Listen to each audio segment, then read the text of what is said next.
Hello everyone, welcome to Saviour Academy. मैं योगेश्वर स्वामी और मैं आपको पढ़ाता हूँ मैथमेटिक्स। मैथमेटिक्स में हम 12th क्लास के लिए चैप्टर पढ़ रहे हैं। कौन सा? मैट्रिक्स। कौन सा? मैट्रिक्स। ठीक है, देखो बच्चों, क्या है कि समय का हमारे पास बहुत ही अभाव है, बहुत कमी है समय की। ठीक है, क्योंकि जहाँ तक अनुमान लगाया जा रहा है कि फेब में हमारे क्या हो जाएंगे, एग्जाम स्टार्ट हो जाएंगे। ठीक है ना, तो हमारे पास केवल कितने हैं, पूरे 30 से 35 दिन हमारे पास। ठीक है, तो हम क्या करेंगे, जो अपने मेन टॉपिक है, जो भी बच्चे मतलब क्या है, जो मेन हमारे क्वेश्चन इंपॉर्टेंट है एग्जाम के यूज, और अपने कंसेप्ट थोड़े क्लियर करते हुए चलेंगे। ठीक है, ओके स्टूडेंट्स। तो हम क्या कर रहे थे, 12th क्लास के लिए मैट्रिक्स पढ़ रहे थे चैप्टर। ठीक है, कौन सा चैप्टर था 12th क्लास के लिए?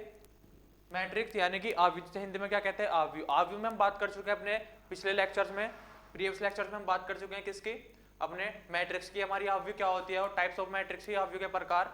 ठीक है, जिसमें हमने बात करी थी किसके बारे में, पंक्ति आव्यूह। ठीक है, और स्तंभ आव्यूह के बारे में, जीरो यानी शून्य आव्यूह के बारे में बात करी थी, तत्समक आव्यूह यानी आइडेंटिटी मैट्रिक्स के बारे में बात करी थी हमने।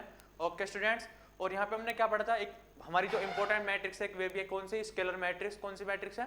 Scalar matrix. कौन सी होती है स्केलर मैट्रिक्स? वह आव्यूह, वह मैट्रिक्स जो क्या हो हमारे, जिसका ऑर्डर क्या हो, बिल्कुल सेम हो, क्या हो, जिसमें number of rows equal to क्या हो, नंबर ऑफ कॉलम होते थे। क्या होते थे? जिसमें number of rows equal to number of columns होते थे, यानी कि स्तंभों की संख्या पंक्तियों की संख्या के बराबर होती थी। ओके स्टूडेंट्स, जैसे कि हम बात कर रहे थे अपने लास्ट लेक्चर में, हमने पढ़ा था क्या, हमने 3 मैट्रिक्स पढ़ी थी। कौन कौन सी? एक तो आइडेंटिटी मैट्रिक्स, आइडेंटिटी मैट्रिक्स। ठीक है, सॉरी, स्क्वायर मैट्रिक्स को क्या बोलते हैं हम, वर्ग आव्यूह। क्या बोलते हैं? वर्ग आव्यूह। आइडेंटिटी को क्या बोलते हैं? तत्समक। ठीक है, और यहाँ पे क्या था हमारा, डायगोनल मैट्रिक्स था एक, विकर्ण आव्यूह। ठीक है, और यहाँ क्या था, एक scalar matrix, scalar matrix, scalar matrix. ठीक है, ये तीनों ही मैट्रिक्स कैसी होती है हमारी, तीनों ही मैट्रिक्स कैसी होती है हमारी, कैसी होती है तीनों मैट्रिक्स? ये तीनों मैट्रिक्स हमारी स्क्वायर मैट्रिक्स होती है। कौन सी होती है? स्क्वायर मैट्रिक्स होती है। ठीक है, कैसी होती है? इनमें एक सिमिलैरिटी है कि जो ये हमारी तीनों मैट्रिक्स होगी, कैसी होगी, स्क्वायर मैट्रिक्स। जैसे कि एक बार हिंदी में भी लिख लेते हैं ऐसे, तत्समक आव्यूह, हिंदी में क्या बोलते हैं, तत्समक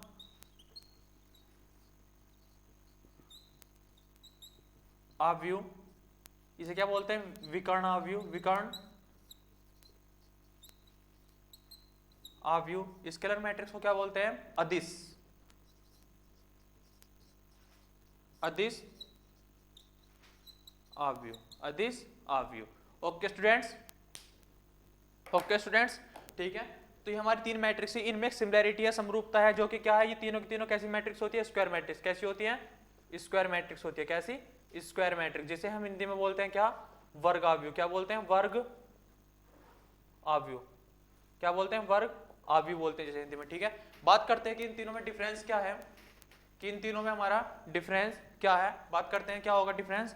देखो, आइडेंटिटी मैट्रिक्स में क्या था हमारे पास, क्या था, केवल जो प्रिंसिपल डायगोनल था हमारे पास। क्या था? प्रिंसिपल डायगोनल, यानी कि जो मुख्य विकर्ण था। प्रिंसिपल डायगोनल कौन सा होता है? देखिए, जैसे बात कर लेते हैं, हम मैट्रिक्स लिखते हैं जिसका क्रम क्या है हमारे पास, 3x3 का क्रम है हमारे पास। तो A B C E F G H I J, ठीक है, ये हमारे पास क्या एक मैट्रिक्स है। तो इसमें बात करते हैं कि हम जैसे कि पढ़ चुके हैं पहले कि प्रिंसिपल डायगोनल कौन सा होता है, कौन सा होता है प्रिंसिपल डायगोनल, यानी मुख्य विकर्ण। ये हमारा क्या होता है? Principal diagonal. याद रखना इस बात को सभी स्टूडेंट्स की, मुख्य डायगोनल क्या होता है हमारा, यानी कि प्रिंसिपल डायगोनल, यानी कि मुख्य विकर्ण, मुख्य विकर्ण। देखिए, मुख्य विकर्ण क्या होता है, जो हमारा क्या हो, उल्टे हाथ की तरफ से, यानी अपने बाएं हाथ की तरफ से ऊपर से नीचे तक, नीचे की ओर दाएं तक। ठीक है ना, नीचे की ओर दाएं तक। ठीक है, यानी A11 एलिमेंट, A22 एलिमेंट और A33 एलिमेंट जो होते हैं हमारे किस में आते हैं? मुख्य विकर्ण में आते हैं। किसमें? मुख्य विकर्ण आते हैं, प्रिंसिपल डायगोनल में। ठीक है, तो यहाँ पे क्या हमारा प्रिंसिपल डायगोनल का रोल है। जो आइडेंटिटी मैट्रिक्स होती है वहां पे क्या होता है, आइडेंटिटी मैट्रिक्स में, मतलब आइडेंटिटी मतलब यूनिट मैट्रिक्स, यूनिट मैट्रिक्स। ठीक है, आइडेंटिटी मतलब यूनिट मैट्रिक्स, आइडेंटिटी का मतलब 1, यानी कि यूनिट मतलब 1, इकाई। क्या हो? इकाई। नाम से पता लग रहा है यूनिट मैट्रिक्स, और इसे क्या बोलते हैं? यूनिट भी बोलते हैं, यूनिट। और ठीक है, जैसे कि इकाई या तत्समक आव्यूह। ठीक है, एक से हमें नाम से ही पता लग रहा है, इकाई, इकाई मतलब एक। तो क्या होगा हमारे पास आइडेंटिटी मैट्रिक्स में, क्या था, जो मुख्य हमारा विकर्ण था उस पर केवल एक था, और बाकी ऊपर के और नीचे के जो अपर ट्राइंगल और लोअर ट्राइंगल था हमारा क्या था, वे जीरो थे, एलिमेंट कैसे थे, जीरो की। जैसे कि हम बात करें इसके लिए, ये वाली मैट्रिक्स थी हमारी, किसकी बात करें हम अभी, 3x3 ऑर्डर की कर रहे हैं। 2x2 में लेना चाहो तो 2x2 की भी ले सकते हैं। ये 2x2 क्रम की है, एंड ये हमारी क्या होगी, 3x3 की होगी, 3x3, ठीक है ना। ये कैसी है हमारी, देखो प्रिंसिपल डायगोनल जो है वहां पे क्या है, वन एलिमेंट है, ठीक है। तो ये आव्यूह जो थी हमारी कैसी थी, तत्समक आव्यूह थी, ठीक है। बात करते हैं किसके, डायगोनल मैट्रिक्स की, किसकी, डायगोनल मैट्रिक्स की। देखो बात क्या है बिल्कुल सेम, कि जो होगा हमारा ये 3x3 का ही क्रम ले लेते हैं, इसमें भी 0 0 0 0 और 0 0, ठीक है। ओके स्टूडेंट्स, देखो कौन सा प्लेस खाली है अभी हमारे पास, जो प्रिंसिपल डायगोनल है वहाँ। प्रिंसिपल डायगोनल में आप कुछ भी लिख लो, प्रिंसिपल डायगोनल पर कुछ भी लिख लीजिए, वो मर्जी है आपकी, 1 √2 5, ठीक है। केवल और केवल क्या हो, जो मुख्य प्रिंसिपल है, जो हमारा क्या है, सॉरी मुख्य प्रिंसिपल कह रहा मैं, जो प्रिंसिपल डायगोनल है या फिर मुख्य विकर्ण है, वहीं पे क्या हो, केवल हमारे अवयव हो, केवल वहीं अवयव, अवयव कुछ भी हो सकते हैं, एलिमेंट कुछ भी हो सकते हैं, उससे फर्क नहीं पड़ता डायगोनल मैट्रिक्स में, ठीक है। लेकिन हो केवल मुख्य प्रिंसिपल ही, और बाकी ये सब क्या हो हमारे जीरो हो, ठीक है। तो ऐसी मैट्रिक्स जो होती है वो कैसी मैट्रिक्स होती है हमारी, विकर्ण मैट्रिक्स, विकर्ण अवयव कहलाती है। ओके स्टूडेंट्स, कैसी अवयव कहलाती है, कैसी अवयव कहलाती है, विकर्ण अवयव कहलाती है। और ये बराबर भी हो सकते हैं, कोई ऐसा होने की बराबर ना हो, तो यानी कि जो ये हमारी आइडेंटिटी मैट्रिक्स, आइडेंटिटी मैट्रिक्स भी हमारी क्या है, एक क्या है, डायगोनल मैट्रिक्स ही है, ठीक है। बात करते हैं किसकी, स्केलर मैट्रिक्स की। यदि बात करें स्केलर मैट्रिक्स में क्या है, सेम वही प्रोसीजर है बिल्कुल, 0 0 0 0, यहाँ पे भी 0 और यहाँ पे। किसकी बात करी, जो हमारा कौन से एलिमेंट नहीं है, कौन से अवयव नहीं है, मुख्य प्रिंसिपल के, सॉरी मुख्य प्रिंसिपल ही आ रहा है तो दिमाग में, यानी क्या है, मुख्य विकर्ण के हमारे अवयव नहीं है यहाँ पे। ओके स्टूडेंट्स, तो हम क्या लिख सकते हैं इसमें, स्केलर मैट्रिक्स यानी अदिश अवयव में जो होगा हमारा, जो भी हमारे मुख्य विकर्ण पर अवयव होंगे वे सेम होंगे, कैसे होंगे, बिल्कुल समान होंगे, एक जैसे। अगर यहाँ पे 1 है तो यहाँ पे 1, 3 है तो 3 3 3, √5 है तो √5 √5 √5, इस तरीके से है।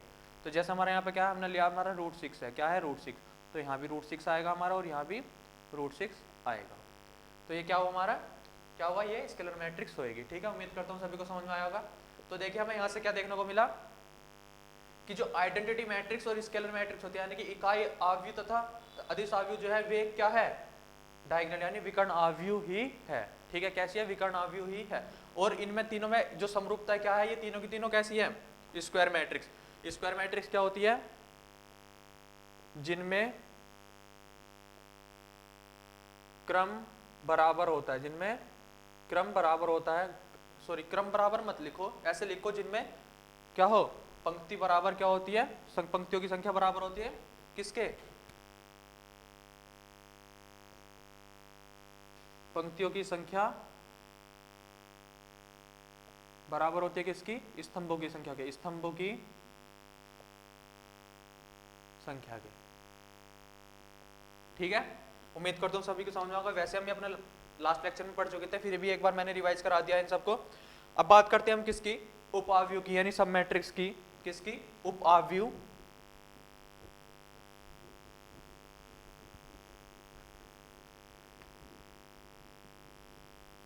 किसकी बात करते हैं, उपअवयव की बात करते हैं अब हम। सब मैट्रिक्स,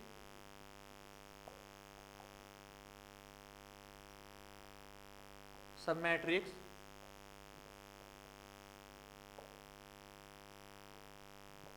उपअवयव। ओके स्टूडेंट्स, सब मैट्रिक्स यानी उपअवयव। जैसे हमारे पास कोई एक मैट्रिक्स है, माना एक अवयव हमारे पास ये है 1 2 3 4 5 6 7 8 9, ठीक है। ये किस ऑर्डर की, किस क्रम की है, 3x3 के क्रम की है, किस क्रम की है, 3x3 के क्रम की है। ओके स्टूडेंट्स,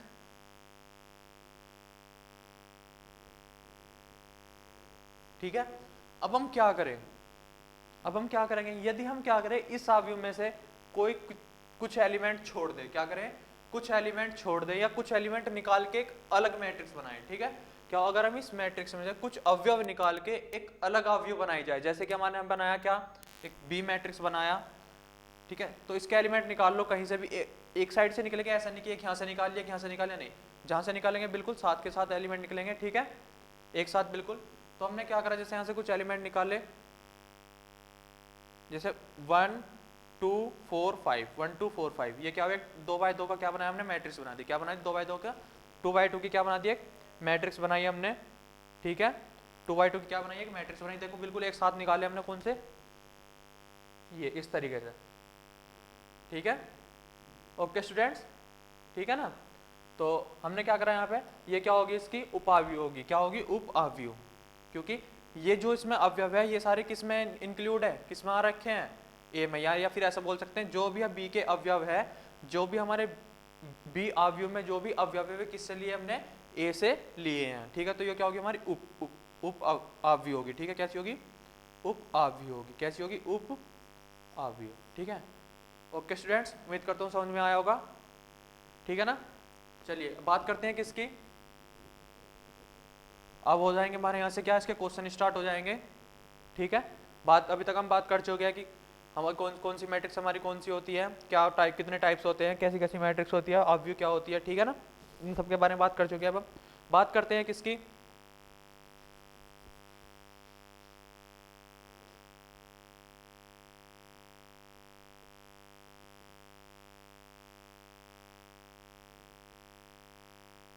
ठीक है, बात करते हैं किसकी, इक्वालिटी ऑफ मैट्रिक्स, किसकी, इक्वालिटी ऑफ मैट्रिक्स, यानी अवयव में समानता, इक्वालिटी ऑफ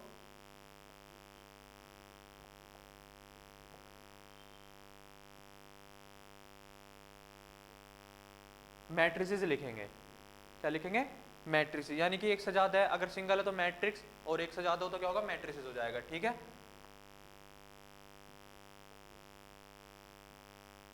अवयव में समानता, ठीक है, क्या होगा, अवयव में समानता। ओके स्टूडेंट्स, देखिए क्या होती है, जब हमारा क्या होगा, नंबर ऑफ रोज इक्वल होंगे किसके, नंबर ऑफ कॉलम्स के, तो हमारा क्या आएगा, इक्वल मैट्रिक्स बनेगी, क्या बनेगी, इक्वल मैट्रिक्स बनेगी, ठीक है। क्या होगा, जब नंबर ऑफ रोज इक्वल होंगे किसके, नंबर ऑफ कॉलम के, किसके,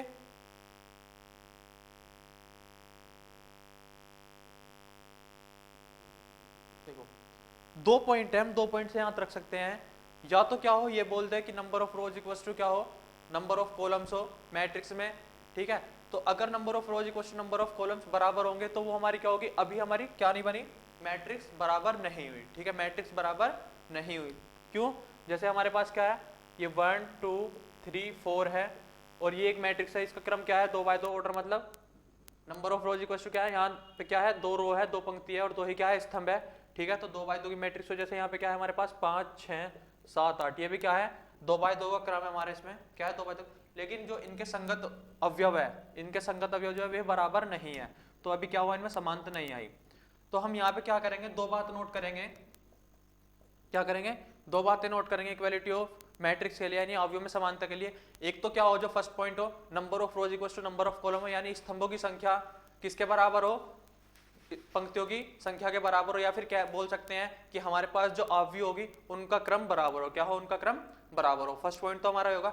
और सेकंड पॉइंट जो होगा हमारा, वो देखो बिल्कुल कैसे होगा, जो हमारे संगत अवयव में जो संगत अवयव होंगे, अवयव में जो संगत अवयव यानी कि जो कोरस्पॉन्डिंग एलिमेंट्स होंगे वे भी क्या होने चाहिए, बराबर। जैसे इसका जो संगत ये क्या है, इसकी पोजीशन क्या है, A11, A1 क्या है, A11 है, ठीक है। और इसमें A11 कौन सी पोजीशन पे है, यहाँ पे, तो ये क्या हो, ये दोनों बराबर होने चाहिए। कैसे होने चाहिए, ये दोनों बराबर होने चाहिए। या तो फिर क्या हो, अगर इस मैट्रिक्स को इसके बराबर करना है तो यहाँ पे भी क्या हो, हमारा 5 हो, क्या हो, 5, यहाँ पे क्या हो, 6 और 7 और 8, तो यानी कि ये दोनों मैट्रिक्स कैसी है, अब इन दोनों में इक्वालिटी है, क्या है, समानता है, क्योंकि इनके जो संगत अवयव है कैसे हैं, बिल्कुल बराबर, ठीक है।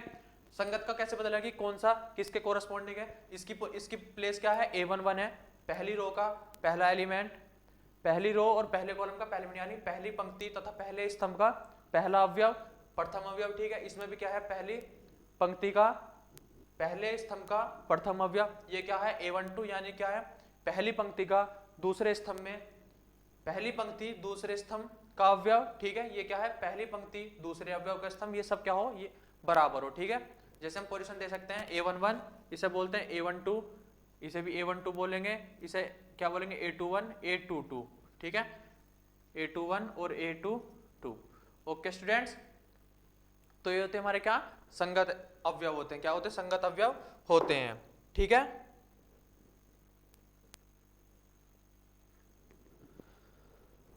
ठीक है, चलो लिख लेते हैं एक बार क्या होते हैं हमारे पॉइंट। देखिए फर्स्ट क्या होगा हमारा,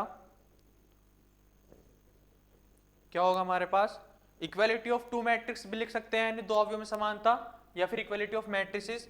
तो ठीक है, हम क्या लिखेंगे,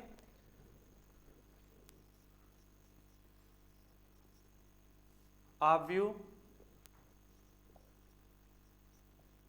के क्रम बराबर होने चाहिए। अवयव के क्रम बराबर अपनी लैंग्वेज में लिख लेंगे, कोई जरूरी नहीं कि जो बुक की लैंग्वेज है वही लिखें हम। अवयव के जो क्रम है वे कैसे होने चाहिए, बराबर होने चाहिए, ठीक है। अर्थात इसका मतलब क्या है, या फिर इस तरीके से लिखें, इस तरीके से लिख लें, एक से ज्यादा तो अवयव लिख लेंगे। अवयव में पंक्तियों की संख्या, पंक्तियों की संख्या स्तंभों की संख्या के बराबर होनी चाहिए। अर्थात इसका मतलब क्या होगा, अर्थात क्या होगा इसका मतलब, जब हमारी क्या होगी पंक्तियों की संख्या स्तंभों की संख्या के बराबर होगी तो क्या हो जाएगा, उनका जो क्रम है क्या होगा, क्या होगा, अवयवों में पंक्तियों की संख्या स्तंभों की संख्या के बराबर होनी चाहिए, यानी क्रम बराबर होने चाहिए। अर्थात अवयवों का क्रम बराबर होना चाहिए, अर्थात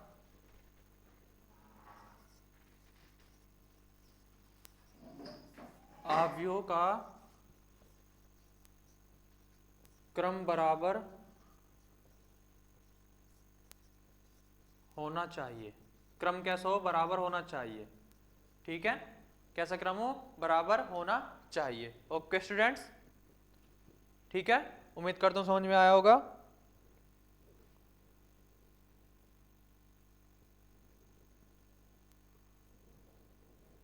संख्या में बराबर होनी चाहिए। अच्छा एक बात है, बराबर होनी चाहिए में क्या इसका मतलब, तो हम ये भी समझ में सकते हैं, लेकिन इससे कंफ्यूज ना होना कि यहाँ पे अवयव है, ठीक है, यानी कि एक से ज्यादा है, या फिर ऐसे लगे संख्यों स्तंभों की संख्या अलग अलग बराबर होनी चाहिए, संख्या के अलग अलग लिख लो कि अलग अलग बराबर होनी चाहिए। अर्थात क्या है, अवयवों का क्रम बराबर होना चाहिए। ओके स्टूडेंट्स, सेकंड पॉइंट देखते हैं क्या होगा। सेकंड पॉइंट क्या होगा हमारे पास,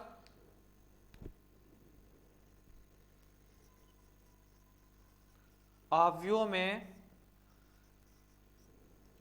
में संगत अवयव, अवयव बोल दो या फिर तत्व बोल दो, तत्व इंग्लिश में क्या बोलते हैं, एलिमेंट। अवयवों में संगत अवयव बराबर होने चाहिए, बराबर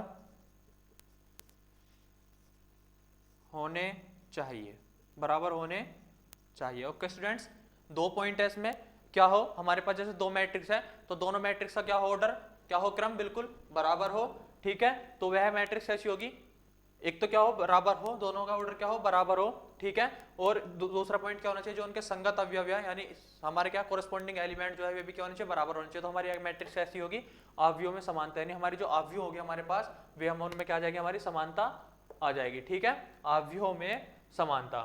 ओके स्टूडेंट्स, ठीक है, बात करते हैं कि यहाँ से क्वेश्चन कैसा बनेगा हमारा, देख लेते हैं एक बार एक क्वेश्चन करके कि हमारा जो यहाँ से क्वेश्चन बनेगा वो क्वेश्चन क्या आएगा।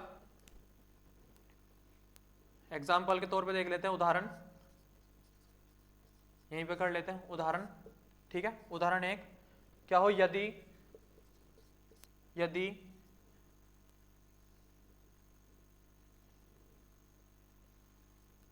यदि देख लेते हैं क्या होगा, दो क्वेश्चन करेंगे यहां से हम इक्वालिटी ऑफ मैट्रिक्स के,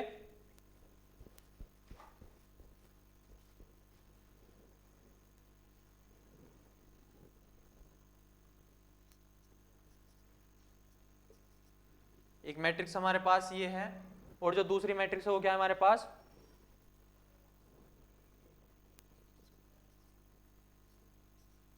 ये जेड है हमारे पास,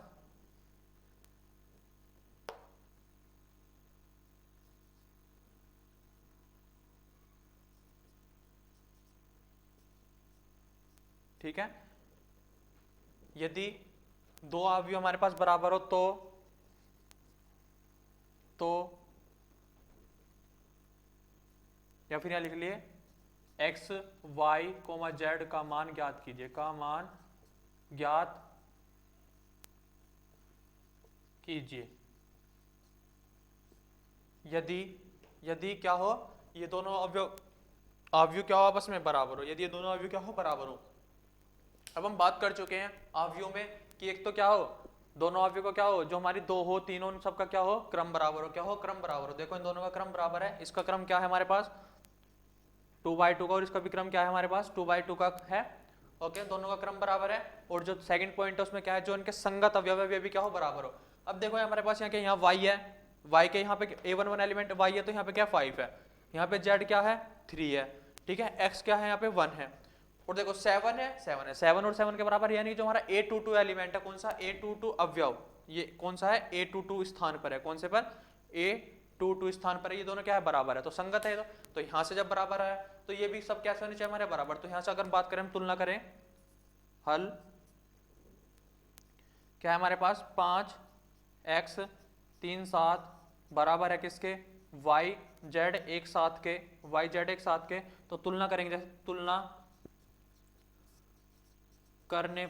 करेंगे तो क्या होगा, यहाँ से जो y का मान आएगा वो क्या आ जाएगा 5 आ जाएगा, जो z का मान आएगा वो क्या आएगा 3 आ जाएगा, और जो x का मान होगा वो क्या आ जाएगा 1 आ जाएगा।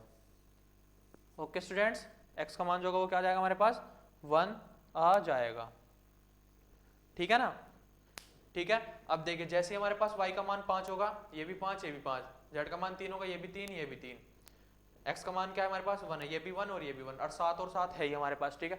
तो यानी क्या हुआ, हमारे क्रम भी बराबर है अवयव के, और संगत अवयव भी हमारे बराबर है, तो ये दोनों मैट्रिक्स कैसी इक्वालिटी है, ठीक है। वैसे ना दिनों दे रखा है कि ये इक्वल है, ये क्या है इक्वल है, और हमें तो एक्स वाई जेड का मान बताना था, ठीक है। तो संगत अवयव बराबर कर देंगे इनके, ये कैसी हो जाएगी, ठीक है, हमारे एक्स वाई जेड के मान निकल जाएंगे। ओके स्टूडेंट्स, एक एग्जांपल और देख लेते हैं इसका, ये मैं रफ कर रहा हूं यहां से, ठीक है। मुश्किल है कि ऐसा क्वेश्चन आए, लेकिन ज्यादा से ज्यादा प्रोबेबिलिटी है यहां से कि क्वेश्चन जो आए इस तरीके का आए, इस इक्वालिटी ऑफ मैट्रिक्स से, ठीक है। देख लीजिए कि कैसा क्वेश्चन बन सकता है। हमें क्या करना है आपकी बार, एक्स वाई जेड और डब्ल्यू की वैल्यू फाइंड करनी है। दूसरा उदाहरण है हमारे पास, उदाहरण दूसरा कौन सा है, एक्स वाई जेड का मान ज्ञात करना है हमें, ठीक है। एक्स वाई जेड डब्ल्यू का मान ज्ञात कीजिए यदि क्या हो, यदि या फिर जब क्या हमारे पास एक मैट्रिक्स है एक्स माइनस वाई, ठीक है, क्या है एक्स माइनस वाई बराबर है किसके, एक्स माइनस वाई यहाँ पे क्या है 2x minus Y. Okay students, 2x plus Z और 3z plus W, 3z plus W बराबर है किसके, यहाँ से देखते हैं -1 5 -1 5 0 13, -1 5 0 13 के बराबर है, ठीक है। तो हमें क्या करना है, यहाँ से एक्स वाई जेड और डब्ल्यू की वैल्यू निकालनी है। जैसे कि हम बात कर रहे हैं इनके बीच में क्या है इक्वल है, तो इक्वालिटी यानी दोनों मैट्रिक्स क्या है आपस, दोनों अवयव क्या है आपस में बराबर है, ठीक है। तो जो इनके संगत अवयव होंगे वे भी क्या बराबर होंगे, बराबर होंगे। क्या होंगे, जब इनके बीच में दोनों के क्या है बराबर का साइन है, क्या है बराबर का साइन है, यानी इक्वल है मैट्रिक्स, तो इनके क्रम भी बराबर होंगे, क्रम बराबर है देख लो, ठीक है।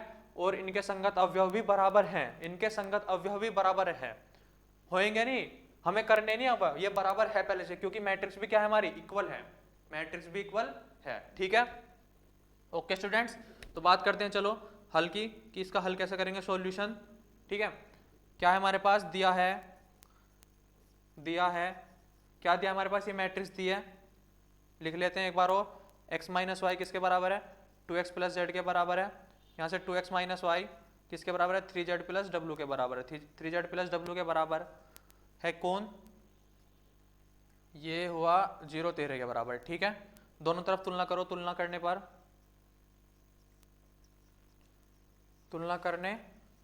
पर, ठीक है। जैसे हम तुलना करेंगे तो जो x माइनस वाई है हमारा एलिमेंट है वो किसके बोला जाएगा, -1 के, ये z है यहाँ पे, 2x प्लस जेड किसके बोला जाएगा, 5 के बोला जाएगा, 2x माइनस वाई 0 के बोला जाएगा, और 3z प्लस डब्ल्यू किसके बोला जाएगा हमारे पास, 13 के बोला जाएगा, यानी 13 के बराबर आ जाएगा, ठीक है। देखिए x माइनस वाई किसके बराबर आया यहाँ से, -1 के, ठीक है। 2x माइनस वाई किसके बराबर आया, 0 के, और 2x प्लस जेड किसके बराबर आया, 5 के, 3z प्लस डब्ल्यू कितना आया, 13 के बराबर आया, 13 के बराबर आया। अब अगर हम बात करें हमारे पास कितने चर हैं, हमें कितने चर की वैल्यू निकालनी है, x y z w, यानी 4 है, कितने हैं, 4 है। और यहाँ पे कितनी समीकरण बनी है, 1 2 3 4, क्या बनी है, 1 2 3 4, समीकरण को नाम दे दीजिए ना, एक समीकरण, 2 3 4, ठीक है। तो हमारी जो परफेक्ट वैल्यू आएगी बिल्कुल एक्स वाई जेड की जो क्या आएगी, अलग अलग यानी डिस्टिंक्ट वैल्यू आएगी, वो कब आएगी, जब हमारी नंबर ऑफ वेरिएबल्स किसके बराबर होते हैं, नंबर ऑफ इक्वेशंस के बराबर होते हैं, यानी समीकरण की संख्या किसके बराबर होती है, हमारे चर की बराबर होती है। तो हम क्या करेंगे, अपने सोल्व कर लेंगे बाय 10th क्लास, विलोपन विधि से कर सकते हैं या प्रतिस्थापन विधि से कर सकते हैं, जिससे आपकी इच्छा उससे कर सकते हैं, यानी एलिमिनेशन मेथड से या फिर सब्स्टिट्यूशन मेथड से हम इन्हें सोल्व कर सकते हैं, ठीक है। वो इच्छा है, जैसा करना चाहो ऐसा कर लो। ओके स्टूडेंट्स, जैसे कि हम बात कर रहे हैं यहाँ से अगर हम समीकरण 1 से क्या निकाल लें, समीकरण 1 से अगर हम वैल्यू निकाले किसकी, हमारे पास क्या x माइनस वाई 1 ये है बराबर, तो हम यहाँ से वैल्यू निकाल सकते हैं, क्या आएगी हमारे पास, y की वैल्यू निकल सकती है, x प्लस 1 हो जाएगी, y की वैल्यू आ गई है, तो y बराबर x प्लस 1 समीकरण 2 में रखने पर, समीकरण 2 में रखने पर, ठीक है। तो क्या होगा हमारे पास, जैसे हम समीकरण 2 में y की जगह y के स्थान पर क्या रखेंगे, x प्लस 1 रखेंगे, तो क्या आ जाएगा हमारे पास 2x माइनस y का मान क्या है, x प्लस 1 बराबर 0, क्या है, x प्लस 1 बराबर 0 है।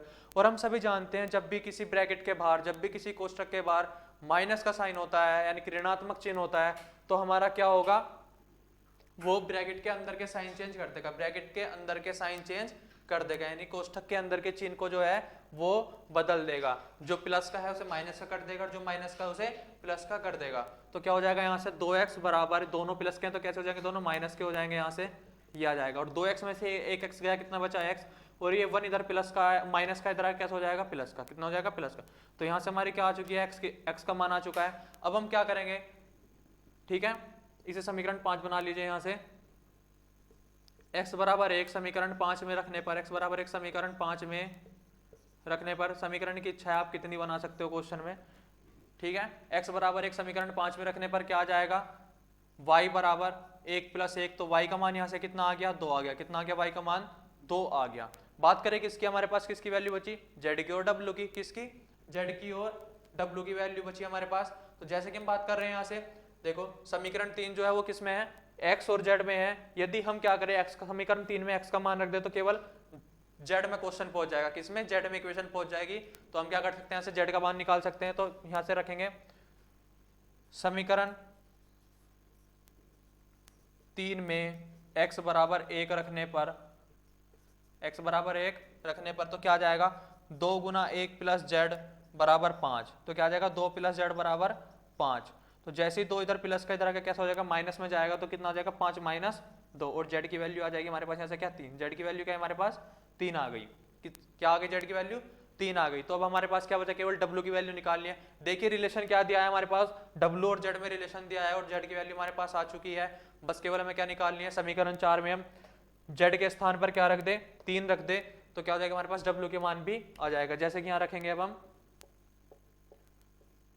समीकरण 4 में z बराबर 3 रखने पर, z बराबर 3 रखने पर तो क्या हो जाएगा, 3 गुना 3 प्लस z बराबर कितना, 13, 9 प्लस z बराबर 13, ठीक है। ओके स्टूडेंट्स, तो हम बात करेंगे कि ये z इधर प्लस का इधर कैसा हो जाएगा, जाके माइनस का हो जाएगा, क्या हो जाएगा, माइनस का। 13 में से 9 गए कितने बचे, 4, 13 में से 9 गए कितने बचे हमारे पास, 4। तो देखिए बिल्कुल सीक्वेंस में वैल्यू आई है, x की वैल्यू क्या है 1, y की 2, z की 3 और w क्या है हमारे पास 4। w की क्या आई हमारे पास 4 आई, क्या आई w की वैल्यू हमारे पास क्या आई 4 आ गई है। ठीक है ओके स्टूडेंट्स, w की वैल्यू क्या हमारे पास 4 है। देखो ये क्यों जाता है, ये 9 जो है इधर प्लस का इधर उधर 13 के पास, क्योंकि w क्यों नहीं गया 13 के पास। हम बात करते हैं किसकी, हमारी जो लाइक टर्म्स होती है, क्या होती है लाइक, LIKE, लाइक टर्म्स जो होती हैं वे एक दूसरे के पास जाती है। अगर हमारे पास कोई यहाँ w की और टर्म होती है तो w के पास जाएगा, x के पास जाएगा, y के पास जाएगा। और ये क्या होते हैं हमारे जिनके पास, जिनके हमारे गुणांक क्या होते हैं, जिनमें हमारे क्या होते हैं चर नहीं होते, यानी कि जो केवल मैथमेटिकल नंबर्स होते हैं, कौन जिन्हें हम बोलते हैं क्या कांस्टेंट टर्म, क्या बोलते हैं कांस्टेंट टर्म बोलते हैं। जैसे कि 13 9 तो कांस्टेंट टर्म हमारी कांस्टेंट टर्म के पास ही जाती है। ठीक है ये इधर प्लस की है तो बराबर के इधर जाके क्या चीज हो जाएगी माइनस की हो जाएगी। तो w की वैल्यू क्या आ जाएगी हमारे पास 4 आ जाएगी। w की वैल्यू कैसी आ जाएगी हमारे पास 4 आ जाएगी। बात करेंगे हम अपने क्वेश्चन को कैसे देखें कि हमारी वैल्यू जो आई है बिल्कुल सही आई है नहीं आई है। तो चेक कर लेंगे एक बार। जैसे हमारे पास x की वैल्यू क्या है 1 है और y की वैल्यू 2 है, यदि हम x और y की वैल्यू यहाँ पे रखें तो 1 - 2 कितना आया 1 - 2, 1 में से 2 घटाएंगे तो माइनस का साइन आएगा। देखिए -1 -1 के बराबर है। अगर हम बात करें इसकी तो यहाँ पे x का मान क्या है हमारे पास 1 है और z का मान क्या है 3 है। z का मान कितना है 3, तो 2 एकम 2 और z का मान 3 तो 3 और 2 5, बिल्कुल सही है। यहाँ पे आंसर बिल्कुल सही आ रहा है। हमारे पास x का मान क्या है 1 है और y का कितना है 2 है, तो 2 एकम 2 और 2 में से 2 गए 0, बिल्कुल सही है। और अगर हम क्या करेंगे इस वैल्यू में भी अपना z और w रखेंगे यहाँ पे इस वाले एलिमेंट में भी तो 13 के बराबर ही आएगा। ठीक है तो यहाँ से हमारा क्वेश्चन क्या हुआ बिल्कुल सही हुआ, हमारे पास तीनों चर की वैल्यू आ चुकी है। उम्मीद करता हूँ आप सबको यह समझ में आई होगी। ठीक है और आप अपनी बुक्स में जो आपके पास प्रैक्टिस बुक है, सैंपल पेपर है या फिर एनसीईआरटी ही ले लो। ठीक है अपने एनसीईआरटी के सारे एग्जाम्पल कीजिए, क्योंकि जब भी अगर हमें लगता है कि हमारी बार आपकी बार क्या है पेपर हार्ड आया, एग्जाम हार्ड आया, तो या तो एनसीईआरटी के एग्जाम्पल होंगे उसको उस पेपर में ज्यादा से ज्यादा, या फिर क्वेश्चन की जो पेपर की जो लेंथ होगी वो बहुत ज्यादा बड़ी होगी। ठीक है ना ओके स्टूडेंट, तो पढ़ते रहिए आप सब। ओके अपने क्वेश्चन करना एक टाइप के कम से कम 4 से 5-6 सवाल तो कीजिए, ताकि क्या वहां जाके बिल्कुल क्या हो आपके दिमाग में कि हाँ हमने ये टाइप पढ़ रखी है, इस तरीके से क्वेश्चन होएगा। ठीक और पेपर में क्वेश्चन बिल्कुल कोई भी छोड़ के नहीं आना है, बिल्कुल कोई भी छोड़ के नहीं आना है, क्योंकि जो क्या होगा एग्जाम में जो हमारी मार्किंग होगी वो स्टेप वाइज मार्किंग होगी। ठीक है तो अगर आप क्वेश्चन में एक स्टेप भी लिखोगे और सही लिखोगे वो, तो उस पर भी आपको मार्क्स मिलेगा ही मिलेगा। ठीक है तो उम्मीद करता हूँ आप सबको समझ में आएगा, पढ़ना आप इन सबको। तो इसी के साथ हम अपना लेक्चर समाप्त करते हैं। थैंक यू, जय हिंद, जय भारत।